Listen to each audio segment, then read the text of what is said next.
אנחנו בכפר עודד האקולוגי יצרנו מודל לחיים מקיימים. רמת החומר, אנרגיה, מים, והסתכלנו על כל היבטי החיים בשביל לנסות לייצר מודל שהוא תומך חיים ולא ההפך. אנחנו רוצים לחלוק עם הכלים שמגיעים אלינו בידע שרכשנו בשביל לפזר את הזרעים האלה שינבטו גם במקומות אחרים. ניסיון להפחית בצורה משמעותית טביעת כף רגל על פני כדור הארץ, ביחד עם לקיים את החיים המודרניים בלי להתפשר על הנוחות ואורח החיים שלה והורגלנו. אקולוגיה עבורנו זה דרך חיים, זה לא מקצוע.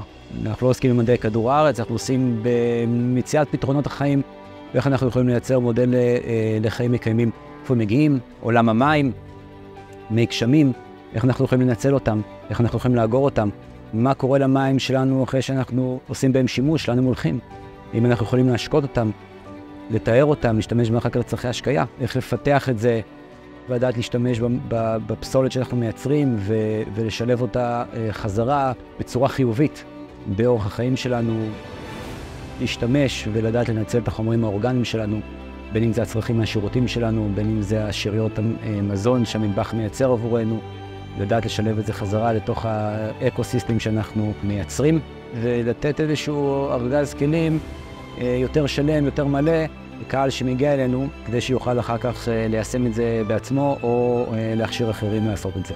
אנחנו בכפר האקולוגי של ורטיגו רוצים לתת כלים ומיומנות בשביל לעודד פעילות בר קיימא.